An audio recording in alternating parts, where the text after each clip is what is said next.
سیدنا صدیق اکبر نے بھی یہی وصیت کی تھی کہ میرا جنازہ پڑھ کے پھر حضور کے سامنے لے جانا اور سلام عرض کرنا، اجازت مل جائے تو قدموں میں دفن کر دینا ورنہ جنت البقیع میں۔ تو حضرت علی المرتضیٰ اور حضرت انس روایت کرتے ہیں کہ ایسا ہی ہوا کہ ہم نے جنازہ اٹھایا، پڑھا اور پھر حضور کے مواجہ انور کے سامنے رکھ دیا۔ اے اللہ کے پیارے محبوب صلی اللہ علیہ وسلم، یہ ابو بکر ہیں، آپ سے اجازت طلب کرتے ہیں، آپ کے قربت میں دفن ہونے کا شوق ہے، ہمیں کیا حکم ہے؟ تو اس وقت حجرہ عائشہ تھا، یہ گنبد خضرا نہیں بنا ہوا تھا، صرف حجرہ تھا اور اس کو تالا لگا تھا، چابی حضرت عائشہ کے پاس ہوا کرتی تھی رضی اللہ تعالی عنہ۔ تو پھر کیا ہوا کہ وہ تالا خود بخود کھلا،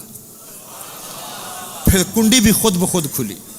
اور پھر جو دروازہ تھا وہ خود بخود کھلا، اور اندر سے آواز آئی اوصل الحبیب الی الحبیب لان الحبیب الی الحبیب مشتاق، یار کو یار سے ملا دو، یار تو پہلے یار کا انتظار کر رہا ہے۔ اور بلکہ صحیح بخاری میں تو آپ کو بڑی رکت انگیز حدیث ملے گی، سیدنا عمر کو جب زخم لگا اور ان کا معدہ کٹ گیا تھا، جو کھاتے تھے وہ نکل جاتا تھا، جب انہیں یقین ہو گیا کہ اب میں نہیں بچوں گا تو انہوں نے اپنے بیٹے عبداللہ ابن عمر کو سیدہ عائشہ کے پاس بھیجا اور کہا کہ سیدہ عائشہ سے جا کے ریکویسٹ کرو کہ عمر بن خطاب اپنے دو ساتھیوں کے ساتھ دفن ہونا چاہتا ہے، یعنی رسول اللہ اور ابو بکر صلی اللہ علیہ وآلہ وسلم رضی اللہ تعالیٰ عنہ، اور امیر المومنین نہ کہنا، یعنی یہ نہ ہو کہ حضرت عائشہ جو ہے وہ امیر المومنین کا حکم سمجھتے ہوئے اجازت دے دیں، میں عمر بن خطاب۔ تو سیدہ عائشہ نے کہا کہ وہ جگہ تو میں نے اپنے لیے رکھی ہوئی تھی، ظاہر ہے ان کے خاوند یعنی رسول اللہ دفن تھے، ان کے والد بھی دفن تھے، آج میں عمر کو اپنے پہ ترجیح دیتی ہوں۔ اور جب عبداللہ ابن عمر نے آ کے حضرت عمر کو بتایا تو انہوں نے کہا واللہ میرے لیے اس دنیا میں سے بڑھ کر کوئی عزیز چیز نہیں تھی کہ میں نبی الاسلام کے ساتھ دفن ہوتا،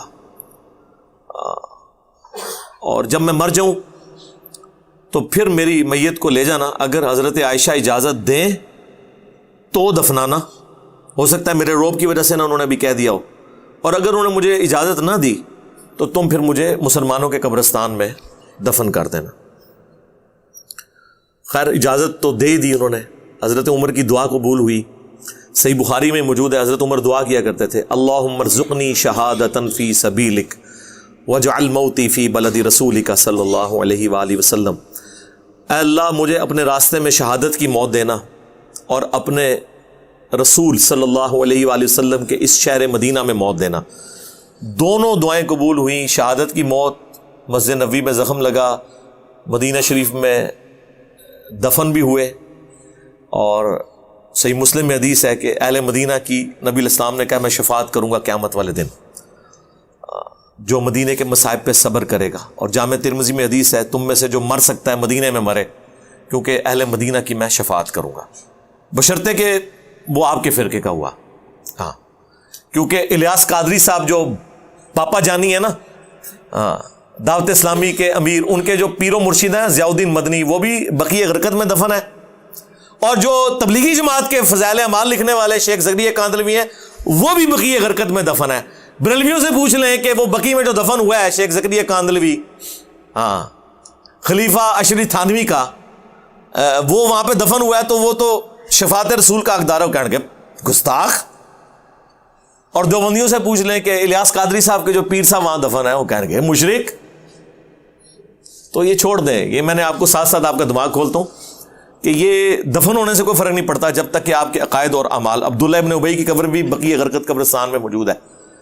تو بہرحال حضرت عمر کو وہ جگہ ملی اور ان کے لیے بہت بڑی سعادت، اور اس بخاری کی حدیث نے ان لوگوں کا پردہ بھی چاک کر دیا جو آپ کو یہ کہانیاں سناتے ہیں کہ حضرت ابو بکر نے وصیت کی تھی مولا علی علیہ السلام کو کہ میری میت کو قبر رسول پر لے جانا اور وہاں جا کے ریکویسٹ کرنا۔ تو قبر رسول سے آواز آئی کہ حبیب کو حبیب سے ملا، اور وہ کہتے ہیں وہ تالا بھی کھل گیا، کنڈی بھی کھل گئی، بھئی تالا کنڈی تو لگے ہی نہیں ہوئے تھے، سیدہ عائشہ وہاں رہتی تھی اور فریکوینٹلی اس جگہ پہ آتی جاتی تھی، وہ سیدہ عائشہ کے حجرے کا ایک کمرہ تھا، تالا کنڈی کہاں سے لگا ہوا تھا، اور لوگ حضرت عائشہ کی اجازت سے اندر حاضری دیتے تھے۔ بخاری میں لکھا ہے کہ حضرت عمر نے حضرت عائشہ سے اجازت لی ہے، اور کہانی یہ ہے کہ حضرت ابو بکر نے جو ہے وہ قبر رسول سے جا کے اجازت لیا اور کنڈی اور تالا کھول کے کہانی کروا دی، پکڑی گئی ہے۔ کیونکہ یہ تو انہوں نے جھوٹی کہانی لکھی تھی. دوسری بات ہم یہ کرتے ہیں کہ اگر حضرت ابو بکر کے لیے پریسیڈنٹ سیٹ تھا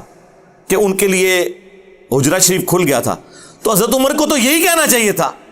کہ جا کے عرض کرنا کہ جس طرح ابو بکر کے لیے کھلا تھا میں بھی آپ کا ساتھی ہوں, میرے لیے بھی کھل جائے. کیسی لاجیکل بات ہے. کہتے کتنے دماغ جانا ہے تھے جی, اتنے ہی جانا ہے, ساڑھے ہی دماغ جانا ہے, باقیاں دے گئے ہوندے تو آج یہ عقائد نہ اس طرح کے خراب ہوئے ہوتے. کیا حضرت ابو بکر کے ساتھ پکی آ رہی تھی اور حضرت عمر کے ساتھ کچی آ رہی تھی؟ مولا علی کا وہ جو میت سیدنا عمر کے اوپر جو, میں تو اسے مرثیہ ہی کہتا ہوں, کہ ابن عباس کہتے ہیں, بخاری مسلم دونوں میں حدیث ہے کہ سیدنا عمر کی میت رکھی ہوئی تھی, لوگ ان کی میت پہ تعریفی کلمات پڑھ رہے تھے اور اسلام کے لیے جو ان کی خدمات ہیں خراج تحسین پیش کر رہے تھے. اتنے میں نے دیکھا کہ ایک شخص میرے پیچھے آ کے کھڑا ہوا اور اس نے اپنی کونی میرے کندھے پہ یوں رکھی اور اس نے سیدنا عمر کی میت کو مخاطب ہو کر کہا کہ اے عمر, تم ایسے شخص تھے کہ میری بھی خواہش تھی کہ میں اللہ کے حضور تمہارے اعمال کے ساتھ پیش ہوں.